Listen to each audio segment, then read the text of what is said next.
Okay. Hi, my name is Mary Whitmore, and I'm bringing you part 2 of Women's Equality Day.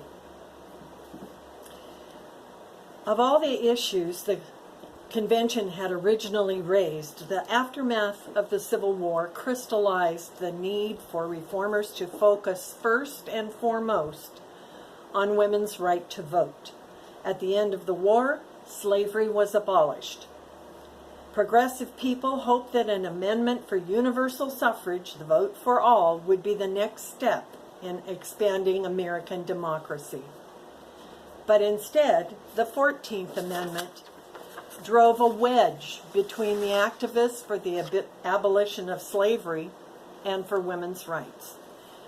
It added language to the Constitution implying that the right to vote was the exclusive right of men, and worse was to come.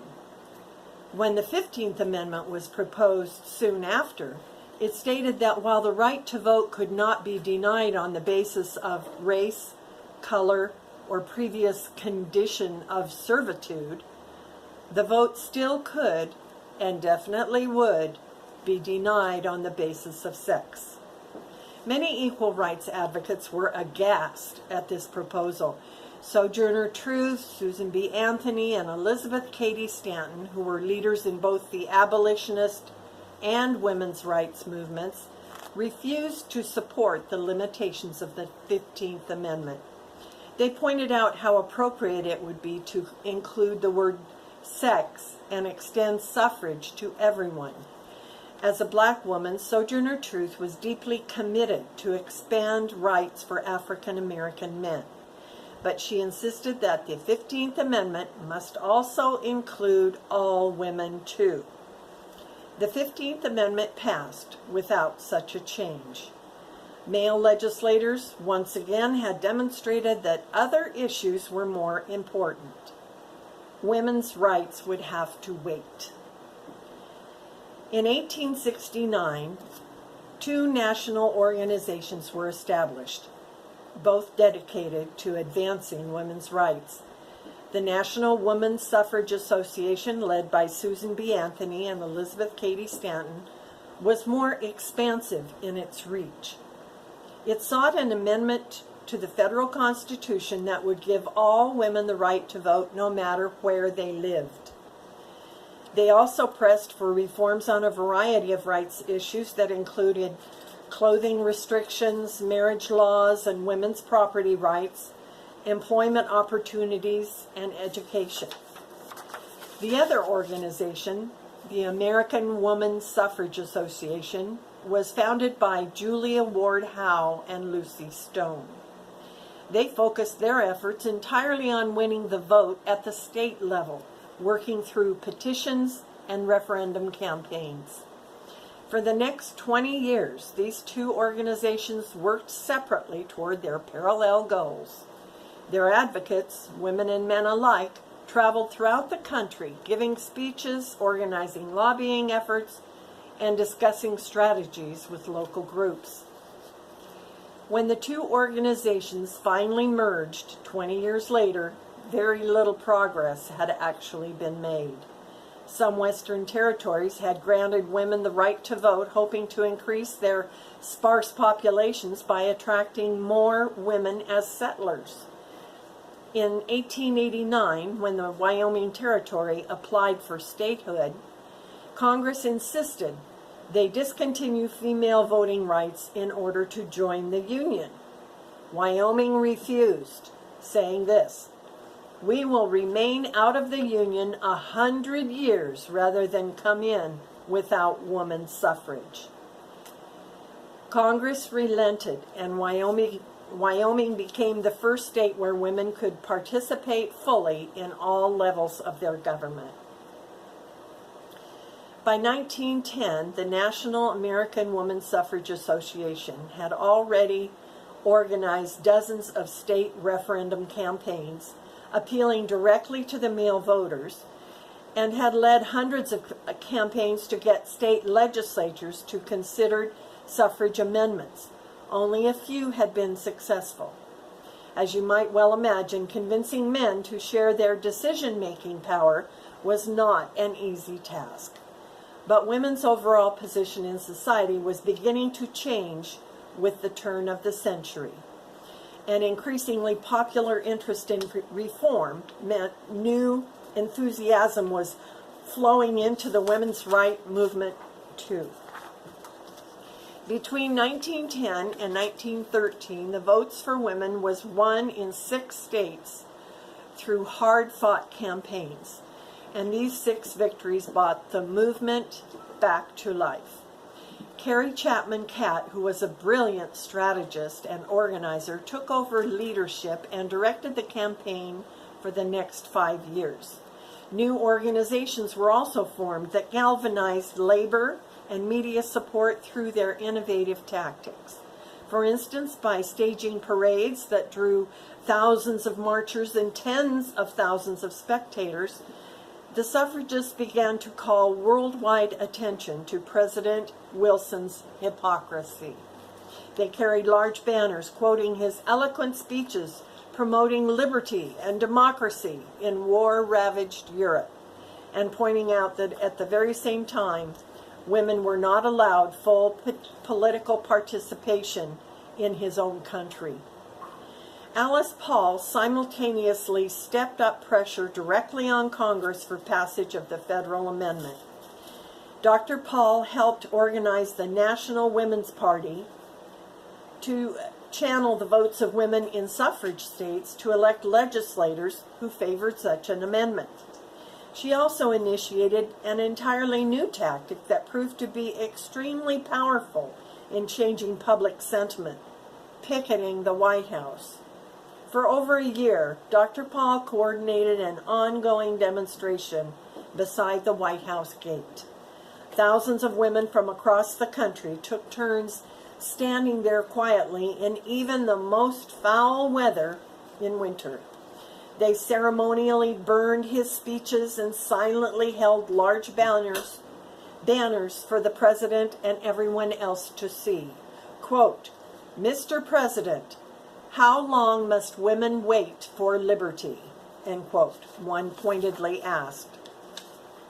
Another read, "Mr. President, what will you do for women's suffrage?" Their quiet demonstration began peacefully. However, once the United States entered World War I, any criticism of the president was considered unpatriotic, and the spectators passing by became increasingly belligerent. Some of the demonstrators themselves were arrested and thrown in jail. In all, over 200 women from 26 states were arrested. As the length of their sentences was increased, the women started a hunger strike. Their jailers retaliated by brutally forcing food down their throats. The jailers, well-known social advocates and prominent society women, were among these prisoners. Their harsh treatment was reported widely in the papers, raising the public's awareness of what women they had admired were willing to endure to win the vote. World War I was causing a public reconsideration of women's place in other areas of life as well. Massive numbers of women moved into the many industrial and professional jobs left vacant by the men called overseas. It became simply impossible to hold on to the notion that women were incapable of handling the work and responsibilities men had previously borne alone. Coupled with the 1916 election of Jeannette Rankin from Montana to the House of Representatives, it was obvious that women were able contributors in traditionally male spheres. Surely they were also capable of voting responsibly. And so in 1918, the suffrage amendment finally passed in the House of Representatives by exactly the 2/3 majority required. But it was still defeated in the Senate. In 4 states where women were already had the vote, the National Women's Party struck back with campaigns to defeat senators who had voted no. 2 of these campaigns were successful, and those 2 were enough to turn the tide. The new Senate passed the suffrage amendment and sent it out to the states for ratification. Several states refused to ratify, and the suffragists were jubilant. But stiff opposition remained entrenched in the Northeast and in the South.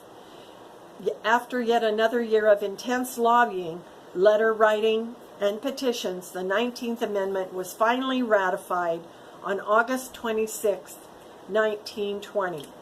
26 million American women had the right to vote at last. Carrie Chapman Catt summed up just how hard won that victory had been. 56 referenda to male voters, she reminded her audience, 480 efforts to get state legislatures to submit suffrage amendments, 277 campaigns to get state party conventions to include woman suffrage planks, 47 campaigns to get state constitutional conventions to write woman suffrage into state constitutions, 30 campaigns to get presidential party conventions to adopt woman suffrage planks in party platforms, and 19 successive campaigns with 19 successive Congresses. Remember the strenuous opposition that conventioneers in 1848 had anticipated? Could they have even imagined it would be this intense? Now realize that women won not only the right to vote in 1920, they also won the right to hold public office. Recently, women have begun to vote in greater numbers than men. Still, as I speak today, women are just 12% of the representatives in Congress and only 9% of our senators. These numbers were from 2012. Yet their actions are clearly honoring that earnest plea from Abigail Adams to the lawmakers in 1776 to, quote, remember the ladies, end quote. A recent session of Congress, for example, passed into law 30 bills on women's issue during its first year, 33 during its second. The previous record for any year had been 5. Generations have worked to secure these political rights for us. Now it's our turn to use them wisely to further equality for women in other areas as well. Not all of our efforts will be successful. We know the suffragists faced repeated setbacks without giving up. When success does not come quickly for us, let's take satisfaction from playing our part in a worthy effort. And when successes do come, as they inevitably will, let's celebrate being part of a historic effort that will be recognized for generations to come. Like Rosie the Riveter with her strong arm flexed, let's have our motto be, we can do it. Let's do all we can for political, social, and economic equality for everyone and settle for nothing less. Acting alone and together, everything we do builds toward the goal. Anonymously or publicly, out front and visible, or from behind the scenes. Woman or man, each of us can find something to do that fits our personal style and our interests. As I speak today, in 2018, we only have one state left to get us into the Constitution. Help ratify ERA by contacting the representatives and senators in unratified states. 170 years is long enough to wait to get into the Constitution. Thank you.